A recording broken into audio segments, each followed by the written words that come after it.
નમસ્કાર મિત્રો, કેમ છો બધા? મજામાં? મિત્રો, અવકાશ વિન્યાસ રસાયણની અંદર આપણે લાસ્ટ સેશનમાં શરૂઆત જે કરી હતી એનું રિવિઝન પહેલા થોડુંક વાર કરી લઈએ 2 મિનિટ પૂરતું, અને પછી આગળનું સેશન છે એ જોઈએ. મિત્રો, આપણે પ્રકાશ ક્રિયાશીલતા કોને કહેવાય અને સમતલીય ધ્રુવીભૂત પ્રકાશ કોને કહેવાય એ સમજ્યા હતા, અને એના આધારે પ્રકાશ ક્રિયાશીલતા જે છે બરાબર એની સમજૂતી આપણે મેળવેલી કે ભાઈ જે પદાર્થો સમતલીય ધ્રુવીભૂત પ્રકાશના તલનું કોણાવર્તન કરે છે એવા પદાર્થો પ્રકાશ ક્રિયાશીલતા ધરાવે છે એમ કહેવાય. અને આવા પદાર્થો છે એ ધ્રુવીભૂત પ્રકાશના તલનું કાં તો ડાબી અથવા તો જમણી બાજુ કોણાવર્તન કરશે. જો ડાબી બાજુ કોણાવર્તન કરે તો એને વામ ભ્રમણીય, અંગ્રેજીમાં લીવો રોટેટરી કહેવાય છે, લીવો સંઘટન. જો જમણી બાજુ કોણાવર્તન કરે તો દક્ષિણ ભ્રમણીય અથવા તો ડેક્સ્ટ્રો કહેવાય છે, જેને સ્મોલ ડી અથવા તો પ્લસ સંજ્ઞા વડે દર્શાવે છે. તો અહીંયા પાછો પ્રશ્ન આપણો એ હતો કે પ્રકાશ ક્રિયાશીલતા છે એ કયા પદાર્થોમાં જોવા મળે? તો કે જે કિરાલ અણુઓ હોય, મતલબ કે જેનામાં કિરાલિટીનો ગુણધર્મ હોય. કિરાલિટીનો ગુણધર્મ છે એ કેવા પદાર્થોમાં હોય છે, તો કોને કહેવાય એ આપણે સમજવું હોય તો આના આધારે સમજી શકીએ. વ્યાખ્યા આપણે આપવી હોય તો એને આ રીતે આપી શકાય કે કિરાલ અણુ એટલે એવો કે જેમાં વસ્તુ અને એનું પ્રતિબિંબ એકબીજા ઉપર અધ્યારોપિત ન કરી શકાય, એકબીજા ઉપર ઇમ્પોઝ કરી શકાતા ન હોય તો એને કિરાલ અણુઓ કહેવાય. કરી શકાતા હોય તો અકિરાલ અણુઓ કહેવાય. હવે આવા અણુઓ જો હોય તો એ અસમિતિ ધરાવતા હશે, અને એટલા માટે એની અંદર આવો ગુણધર્મ છે પ્રકાશ ક્રિયાશીલતાનો ઉદ્ભવે છે. આપણને કેમ ખબર પડશે કિરાલ અણુઓ? તો કે જેનામાં કિરાલ કાર્બન આવેલો હોય. કિરાલ કાર્બન એટલે એવો કાર્બન જેની હારે જોડાયેલા ચારેય સમૂહો જુદા જુદા હોય. કાર્બનના 4 બંધ બને છે અને આ 4 બંધ છે એ જુદા જુદા સમૂહો દ્વારા જો જોડાયેલા હોય તો એવો અણુ છે કે એવો કાર્બન છે એને આપણે કિરાલ કાર્બન કહીશું. અહીંયા સુધી આપણે ચર્ચા કરી હતી, કેટલાક એક્ઝામ્પલ છે એ પણ આપણે જોયા હતા કિરાલ કાર્બન શોધવા માટે, બરાબર. હવે મિત્રો, અહીંયા જે આજે આપણે જે મુદ્દાઓ સમજવાના છે એ મુદ્દાઓને આમ તો ટેક્સ્ટબુક સાથે બહુ સંબંધ નથી, પણ અવકાશ વિન્યાસ રસાયણ છે એ સમજવા માટે બહુ મહત્વના છે. મિત્રો, આપણે અહીંયા આજે જે મુદ્દાઓ ભણશું એમાં સૌથી પહેલા આપણે જે ચર્ચા કરી હતી, કોઈ પ્રકાશ ક્રિયાશીલતા માટે સૌથી અગત્યનું શું છે? તો કે કિરાલ કાર્બન. કોઈ પણ અણુ છે એમાં કિરાલ કાર્બન હોવો જોઈએ. આ કાર્બન એટલે એવો કાર્બન આપણે ખ્યાલ છે કે એની હારે જોડાયેલા 4 સમૂહો છે એ કેવા હોય? તો કે જુદા જુદા. 4 સમૂહ જુદા જુદા. આ કિરાલ કાર્બન માટે બીજા પણ કેટલાક શબ્દો વપરાય છે, એ યાદ રાખજો. કિરાલ કાર્બન કયો, અથવા તો આને અસમ કાર્બન પણ કહેવાય છે. અસમ કાર્બન, અથવા તો ઘણી વખત આને કિરાલ સેન્ટર અથવા તો કિરાલ કેન્દ્ર પણ કહેવાય છે. હવે આમાં કિરાલ કેન્દ્ર કેટલા છે, કિરાલ સેન્ટર કેટલા છે એ શોધો, તો એનો મતલબ આપણે એ જ કરવાનું છે. કિરાલ કેન્દ્ર એટલે કિરાલ કાર્બન જ શોધવાના છે. અથવા તો અસમિતિના કેન્દ્ર કેટલા છે, અસમિતિના કેન્દ્ર કે તો એનો મતલબ એ જ થાય. તો આવા કિરાલ કાર્બન કે ભાઈ અસમ કાર્બન કે, આનો મતલબ એવો કે જેની હારે જોડાયેલા 4 સમૂહો જુદા જુદા હોય. તો મિત્રો, કાર્બનના 4 એક બંધ જો બનતા હોય તો આપણને ખબર છે કે ભાઈ કાર્બનના 4 એક બંધ બનતા હોય તો એ sp3 સંકરણ ધરાવતો હોય, અને ત્યારે એનો આકાર છે એ સમચતુષ્ફલકીય હોય છે. એનો આકાર કેવો હશે? તો કે સમચતુષ્ફલકીય, ટેટ્રાહાઇડ્રલ શેપનો હશે. હવે સમચતુષ્ફલકીય આકાર આપણને ખબર છે કે ભાઈ આપણે આ રીતે દર્શાવીએ છીએ. એમાં બંધ કોણ છે એ 109 અને 8 મિનિટના હોય છે. પણ મિત્રો, જો આ બંધારણો યાદ હોય તો આ ત્રિપરિમાણીય બંધારણ છે. પહેલી વસ્તુ આજે આપણે જે શીખવાની છે એ 11મા ધોરણનું થોડુંક પુનરાવર્તન છે, જેની અહીંયા તમને જરૂર પડે. એમ પાછું રિપીટ એટલા માટે કરાવું છું કે અહીંયા એની જરૂર પડશે અવકાશ વિન્યાસ બંધારણો સમજવા માટે. એ છે આપણે દ્વિપરિમાણમાં કોઈ પણ બંધારણ આપેલું અને ત્રિપરિમાણમાં દર્શાવે એક ટેકનિક આપણે શીખતા કે ભાઈ ત્રિપરિમાણમાં સમજવું હોય તો એને દર્શાવવા માટે આપણે ડેશ ફાચર અને ઘન ફાચરનો ઉપયોગ કરીએ છીએ. 4 બંધ છે એ અલગ અલગ સમતલમાં હોય છે, પણ આને આપણે દર્શાવવા હોય તો આપણે આ રીતે દર્શાવતા યાદ હતો.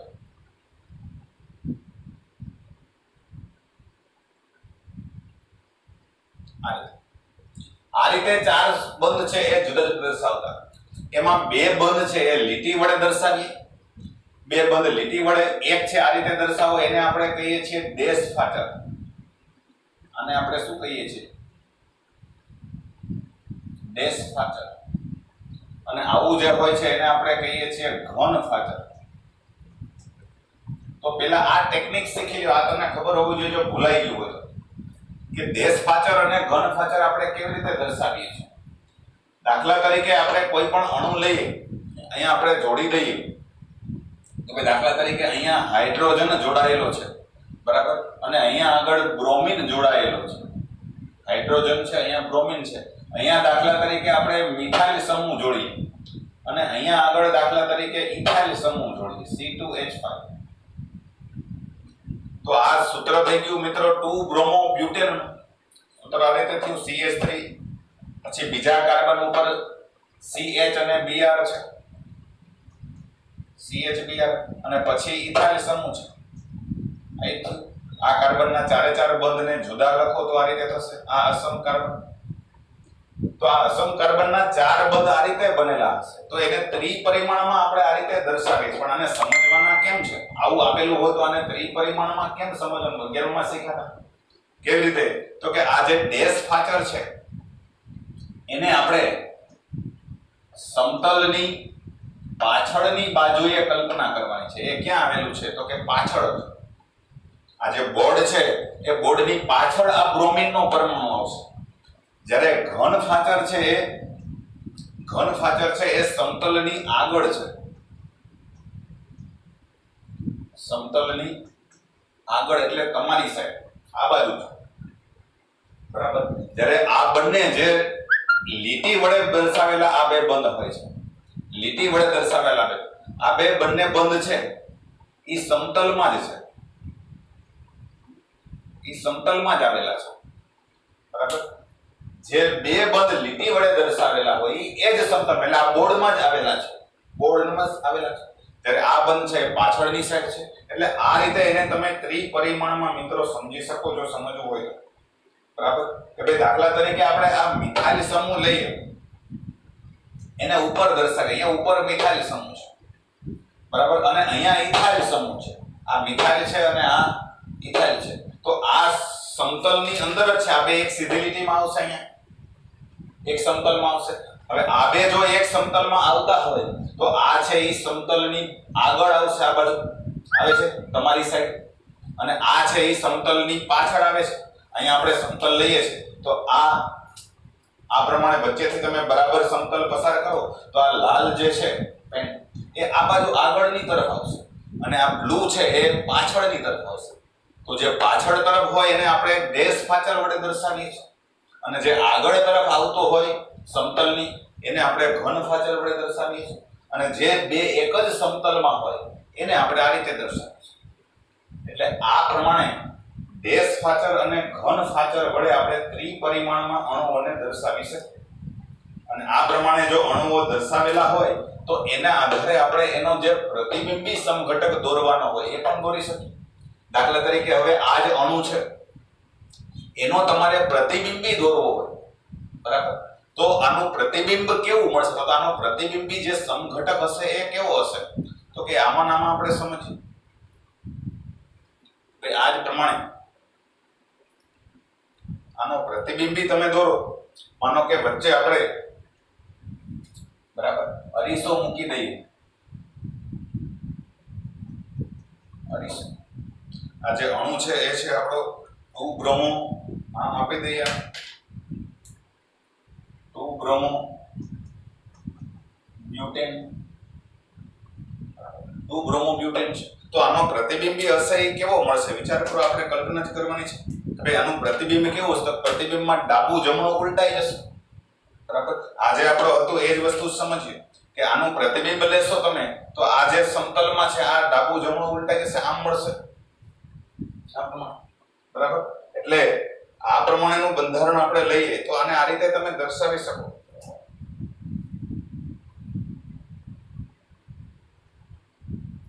CH3 એ ઉપર જ આવશે, પણ આનું પ્રતિબિંબ ઉપર જ મળશે. પણ આ જે હતું ડાબી બાજુ એ કઈ બાજુ વયું જશે? જમણી બાજુ. એટલે C2H5 આ બાજુ આવી જશે. C2H5 આ બાજુ. પછી આ જે આગળની તરફ હતો, બરાબર, આ બાજુની સાઈડ આમ હતો, બરાબર, એ હવે આમ વયો જશે. આગળની સાઈડ રહેશે એનું પ્રતિબિંબ, પણ આ બાજુની સાઈડ આવી જશે. એટલે અહીંયા તમે એને દર્શાવી શકો, આ હાઇડ્રોજન, બરાબર, અને બ્રોમિન છે એને આ રીતે દર્શાવી શકાય. આ પ્રકારનું પ્રતિબિંબ મળશે.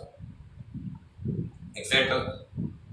પણ આ ખબર પડવી જોઈએ તમને કે ભાઈ આ જે છે હાઇડ્રોજન, તો એ હાઇડ્રોજન આ સાઈડ એલાઇન થયેલો છે. આ બાજુની સાઈડ હતો તો એ પ્રતિબિંબમાં આવે છે આ બાજુની સાઈડ મળશે. ચાલો હજી આને આપણે આ રીતે દર્શાવીશું.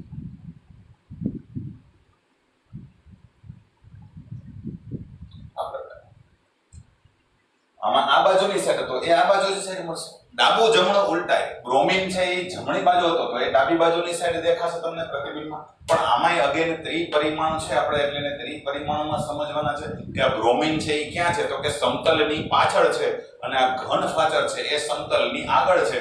આ બંને છે એ એક જ સમતલમાં છે. મિથાઇલ સમૂહ, કાર્બન અને ઇથાઇલ સમૂહ એ ત્રણે એક જ સમતલમાં હશે. તો આ ત્રિપરિમાણીય બંધારણો છે એ તમને સમજાવવા જોઈએ, ડેશ ફાચર અને ઘન ફાચર.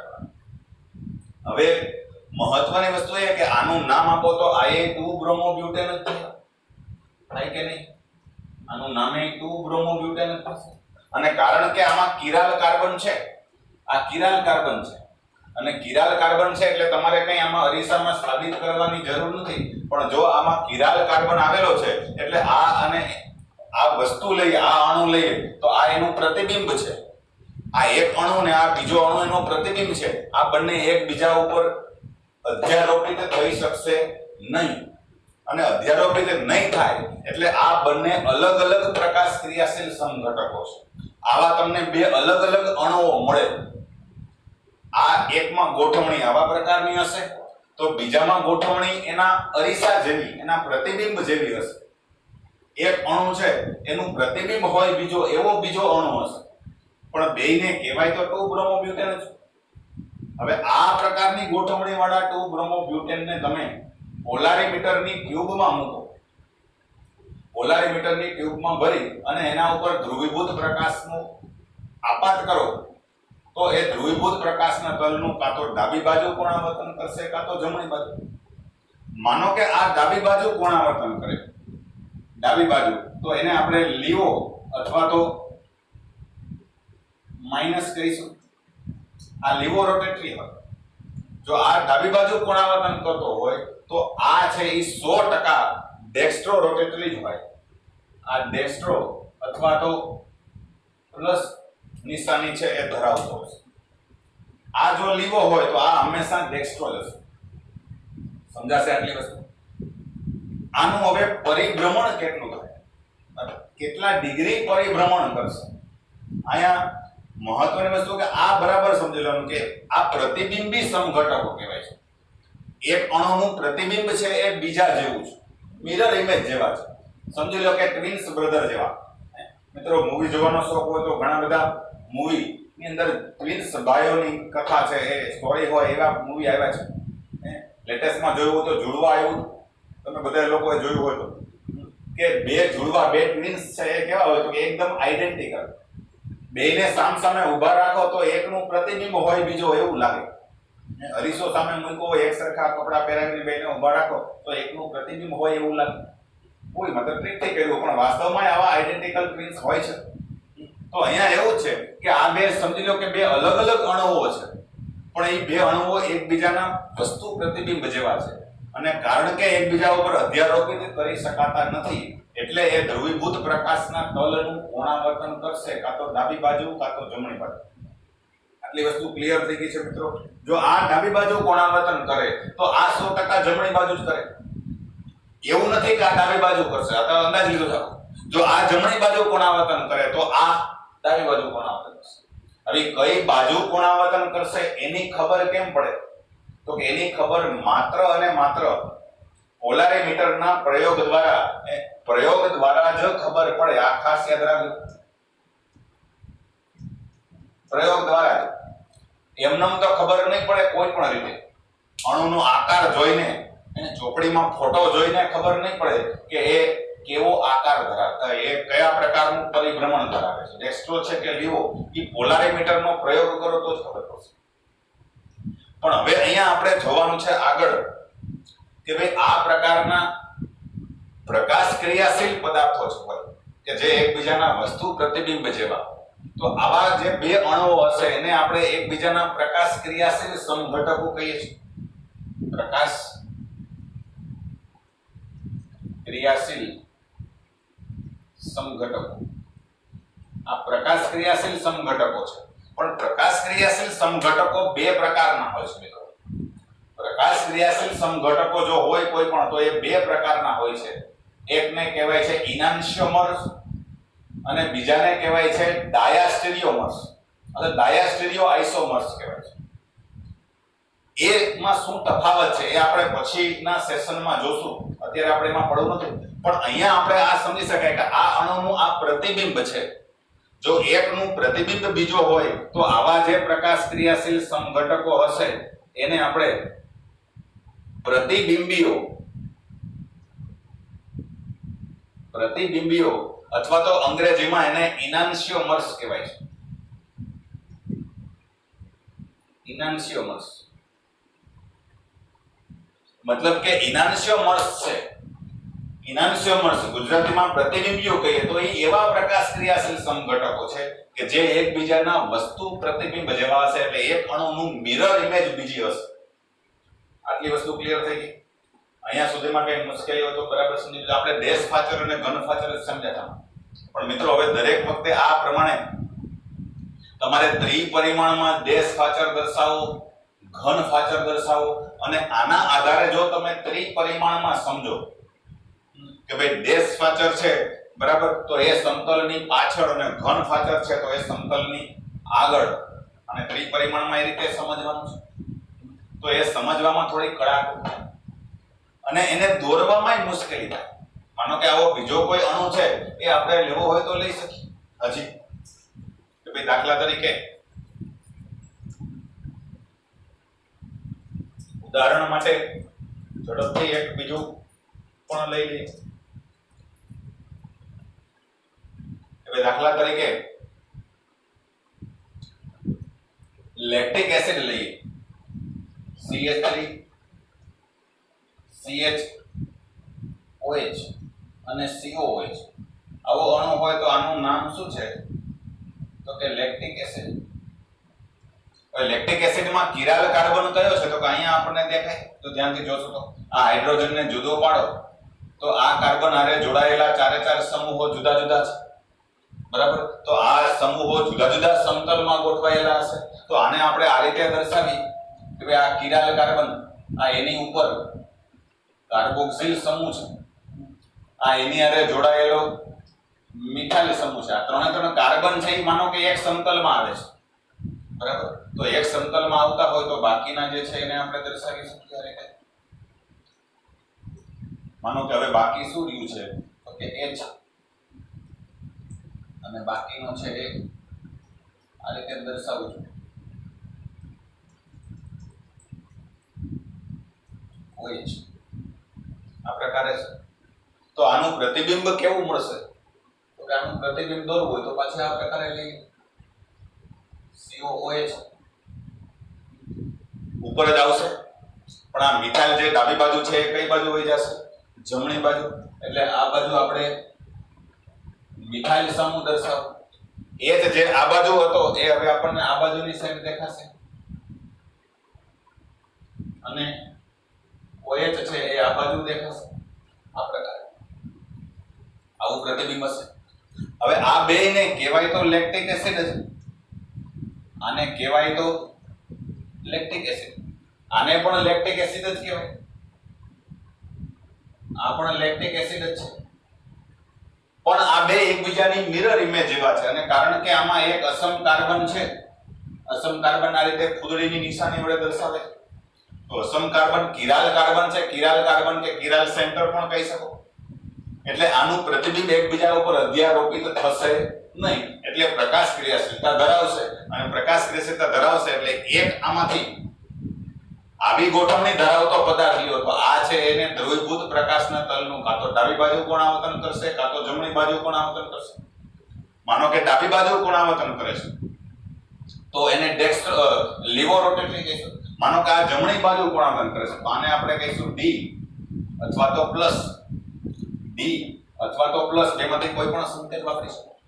અને જો આ ડેક્સ્ટ્રો હોય, આ ડી છે, તો ઓટોમેટિક આ છે ઈ લીવો અથવા તો માઈનસ થશે. જો આ લીવો હોય તો ઓલો ડેક્સ્ટ્રો થશે. સમજાશે? પણ હવે આ કડાકૂટ વાળું કામ એટલા માટે છે કે ત્રિપરિમાણમાં દર્શાવવા અઘરા પડશે આપણને.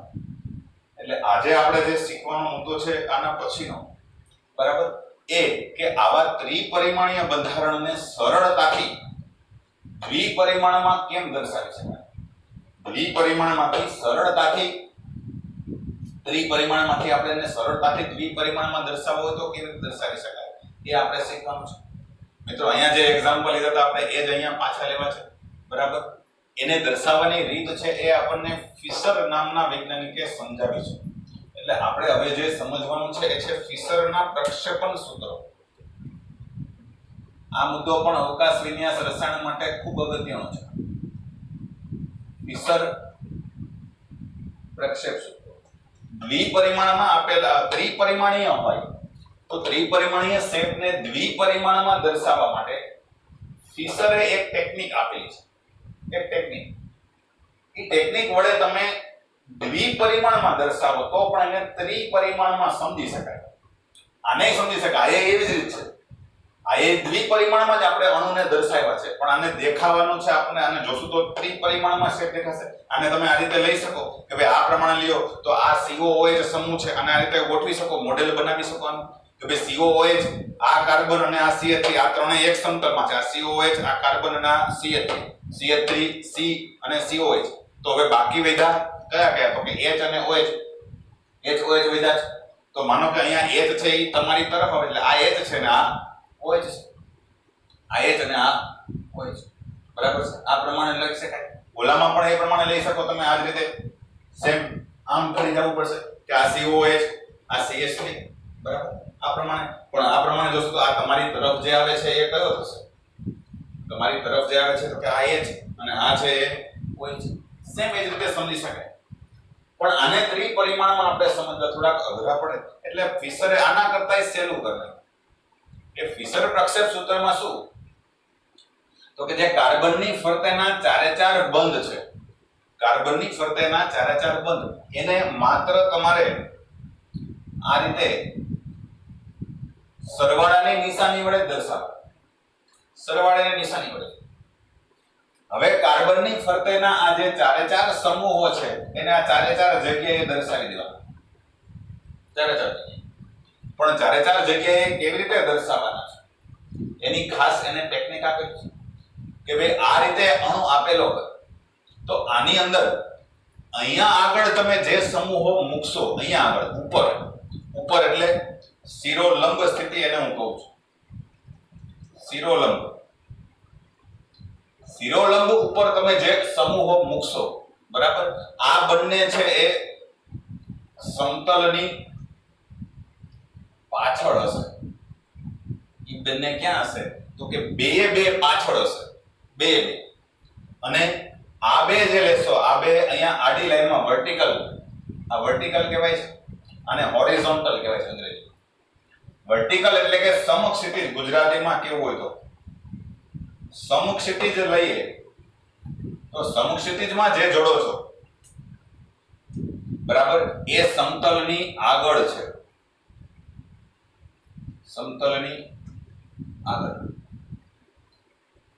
અને ત્રીજી એક શરત એ ધ્યાનમાં રાખવાની કે એમાં હંમેશા કાર્બનની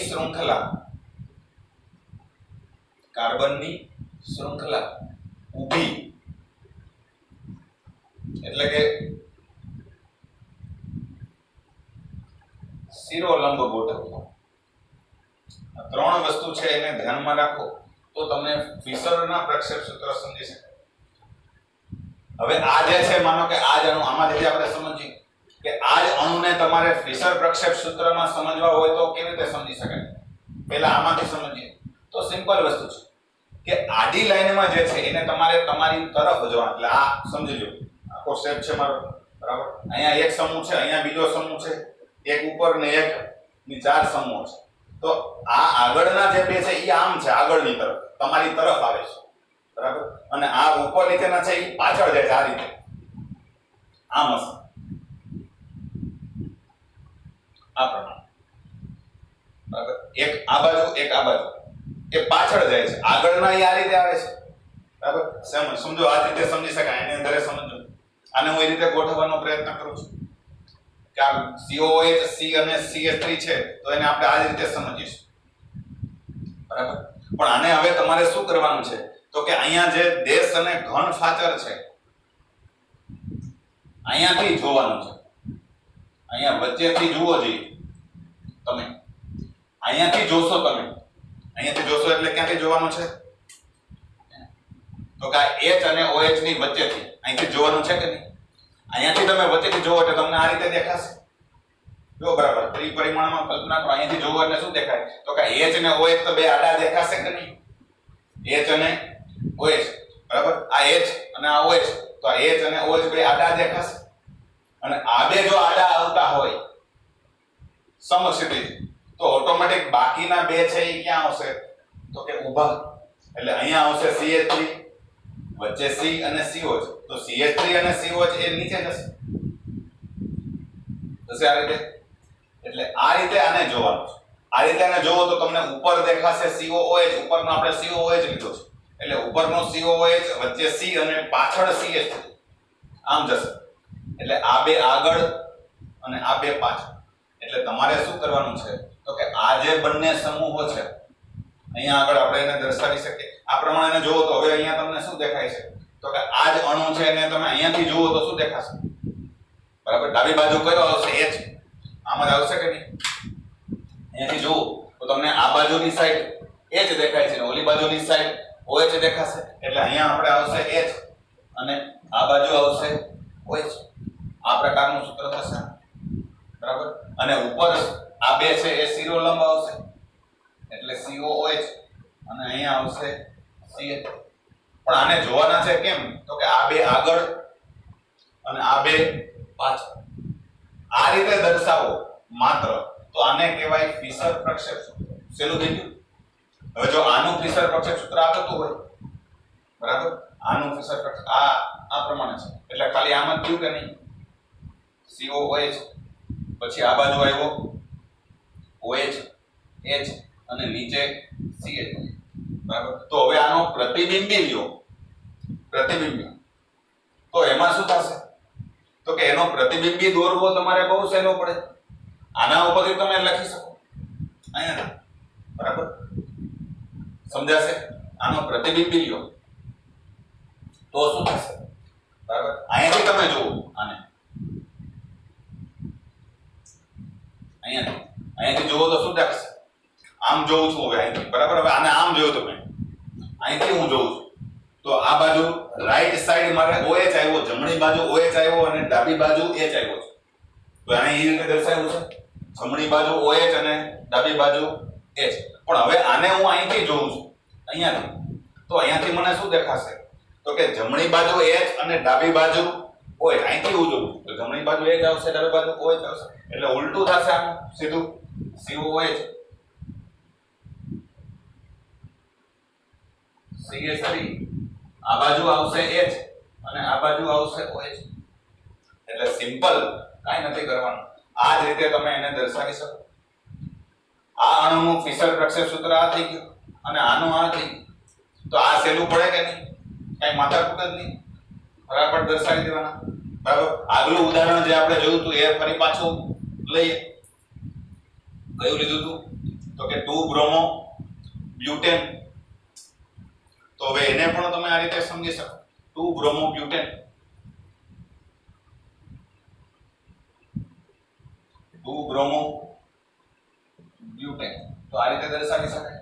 2 બ્રોમો બ્યુટેનમાં હંમેશા કાર્બનની શૃંખલાની શરૂઆત ઉપરથી કરવાની, એટલે પહેલો કાર્બન ઉપર આવશે CH3, પછી આ બીજો કાર્બન અને ત્રીજો ચોથો નીચે આવશે એટલે C2H5 નીચે ઇથાઇલ સમૂહ.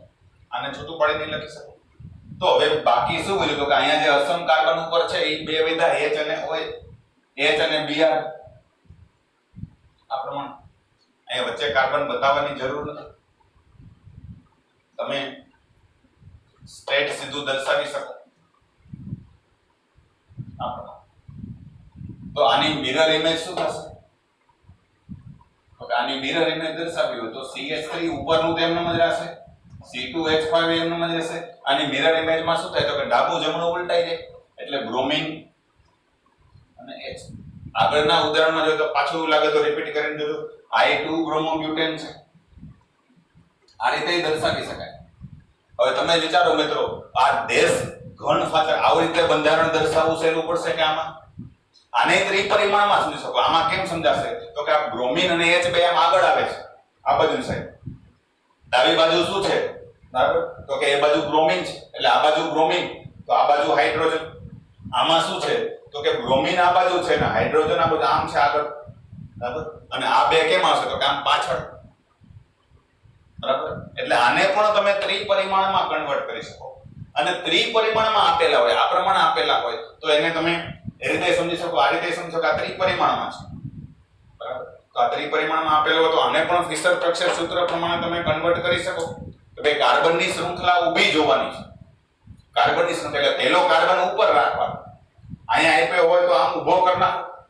અહીંયા કાર્બન આ કાર્બન આવતો હોય, પહેલો કાર્બન અહીંયા આવતો હોય તો પહેલા કાર્બનને ઊભો કરી નાખો તો કરી શકાય. ગોઠવી દો પહેલો કાર્બન, બીજો કાર્બન અને શૃંખલા આખી આ રીતે આવી જોઈએ. આમ સમજો બરાબર, આ રીતે આવશે. આ પહેલો કાર્બન, વચ્ચેનો કાર્બન, કાર્બનની શૃંખલા ઊભી એટલે આમ આવશે, કાર્બનની શૃંખલા આમ આવશે. અને જો કાર્બનની શૃંખલાને આમ ઊભી ગોઠવો તો ઓટોમેટિક આ બે તમારી આગળની તરફ જ આવશે. હવે દર્શાવવાના કેમ તો કે આ પહેલો કાર્બન, આ કિરાલ કાર્બન અને છેલ્લો કાર્બન. આના પ્રમાણે લ્યો તો આ CH3, C અને C2H5 ઊભો આવી ગયું તો બાકી બધા Br અને H આ રીતે આવશે. સમજાય મિત્રો? તો આ ત્રિપરિમાણને દ્વિપરિમાણમાં કન્વર્ટ કરવાની શ્રેષ્ઠ ટેકનિક છે. સિમ્પલ છે, સમજાશે મિત્રો? પ્રેક્ટિસ કરજો. હજી ન સમજાય તો પ્રયત્ન કરજો આવું મોડેલ બનાવી. આને તમે હવે ત્રિપરિમાણમાં જોઈ શકો. આ પ્રમાણે લેવું હોય તો આ CH3 થઈ ગયો, આ Br થઈ ગયો, આ H થઈ ગયો. અહીંયા આ ઉપર CH3 તો નીચે આવશે C2H5 થઈ ગયું. આનું ત્રિપરિમાણીય મોડેલ તમે બનાવી શકો જાતે બનાવવું હોય તો. આનું બનાવવું હોય તો શું થશે તો કે ઉપર CH3 બરાબર, ઉપર CH3 પણ અહીંયા ઉલટ સુલટ કરવાનું છે એટલે બ્રોમિન છે એ આ બાજુ આવશે ને હાઇડ્રોજન આ બાજુ થશે. એટલે આને શું કરવું પડશે તો કે ઉલટાવવું પડશે. આનું પ્રતિબિંબ લેશો તો ઉલટાશે. એટલે એ પ્રમાણે બનાવી શકો તમે મોડેલ. તો આ જે વસ્તુ છે એ બરાબર ધ્યાનમાં રાખવાની. આમાં સૌથી મહત્વની વસ્તુ એ કે આ જે બે સમૂહો છે એને તમારે સમતલની પાછળ જોવાના છે, સમતલથી દૂર. મતલબ કે તમે અહીંયાથી જોવો છો તો તમારાથી દૂર, સમતલની પાછળ એટલે તમારાથી દૂર જોવાના છે. આ તમારી પાછળ છે બે, આ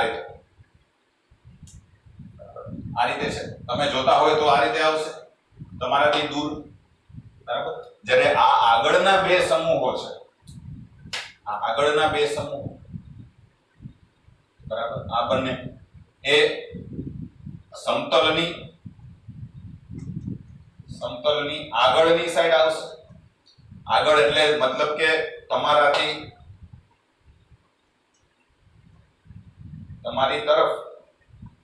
તમારી તરફ એટલે જોનારની તરફ છે. આ જોનારની તરફ આવશે બે આગળ. આ યાદ રાખવાનું, વર્ટિકલ આમ બરાબર. કોકને આપણે ભેડવા માટે જતા હોય તો હાથ આગળની તરફ કરી આમ આગળ આવશે એ, અને ઊભા બે છે એ પાછળ આવશે. આ ફિશર-પ્રક્ષેપ સૂત્ર છે એની સમજૂતી છે. કોઈ પણ અણુને આ રીતે ફિશર-પ્રક્ષેપ સૂત્ર પ્રમાણે દર્શાવી શકાય. જો એકથી વધારે હોય, એકથી વધારે કિરાલ કાર્બન આવેલા હોય તો એને એ પ્રમાણે દર્શાવી શકાય. દાખલા તરીકે 2 3 ડાયબ્રોમો બ્યુટેન લ્યો 2,3 ડાયબ્રોમો બ્યુટેન.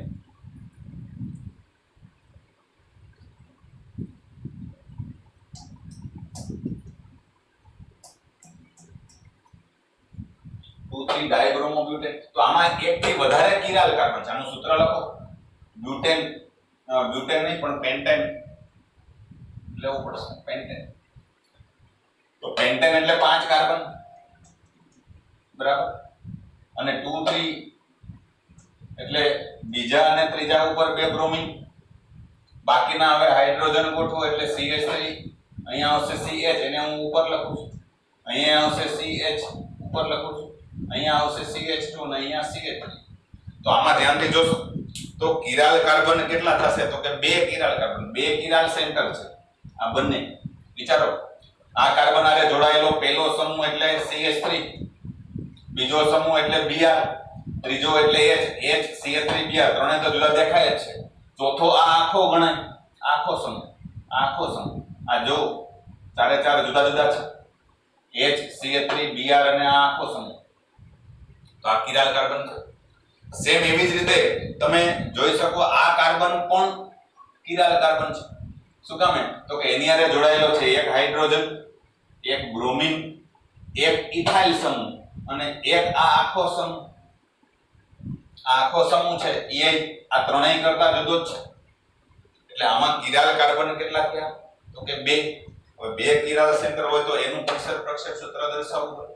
તો એને કેવી રીતે દર્શાવી શકાય?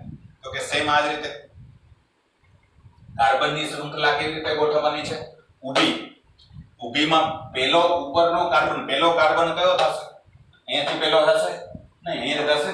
તો પહેલા કાર્બનને ઉપર ગોઠવો, પહેલા કાર્બનને ઉપર, બરાબર. અને જે કિરાલ કાર્બન છે ત્યાં આગળ તમારે ચોકડી પાડવાની છે. આ પહેલો કિરાલ કાર્બન ના બીજો એટલે પહેલો કાર્બન અહીંયા, બીજો અહીંયા, ત્રીજો અહીંયા. હવે બાકી વધ્યા કેટલા? તો કે 2. તો આ 2 ને અલગ દર્શાવવાની જરૂર નથી. એટલે અહીંયા તમારે લખી નાખો ભેગું C2H5. અથવા તો C2H5 ન લખો તો આ રીતે લખી શકો CH2 અને CH3. થઈ ગયું.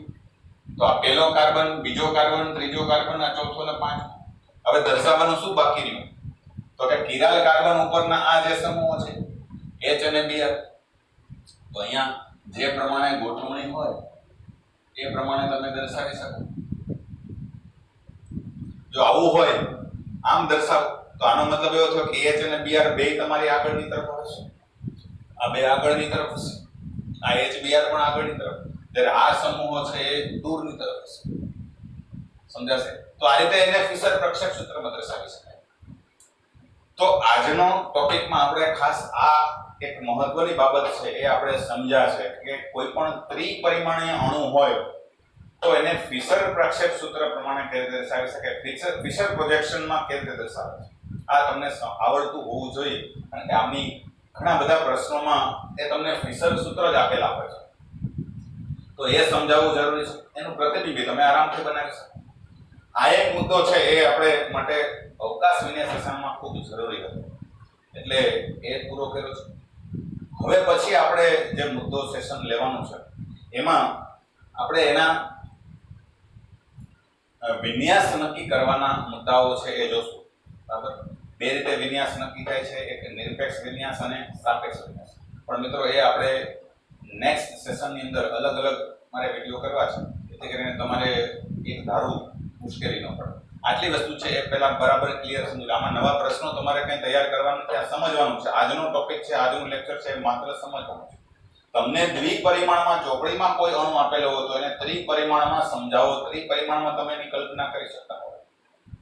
ત્રિપરિમાણમાં કોઈ મોડેલ આપેલું છે તો એને દ્વિપરિમાણમાં તમે આની મદદથી દર્શાવી શકો. કે ભાઈ આવું અણુ આપ્યો છે તમને, તો આનું મોડેલ અહીંયા કેમ દર્શાવી શકાય, આનું ચિત્ર કેવી રીતે આવશે એ તમે દર્શાવી શકો. આ પ્રમાણે દર્શાવવું હોય તમે દર્શાવી શકો. તો મિત્રો આ પ્રયત્ન શીખવાનો પ્રયત્ન કરજો, ખાલી સમજવાનું છે. નેક્સ્ટ સેશનની અંદર બહુ અગત્યનો મુદ્દો છે DLA નામકરણ અને RS નામકરણ, એની ચર્ચા આપણે કરશું. આજનું સેશન છે અહીંયા પૂર્ણ કરીએ. આવજો મિત્રો.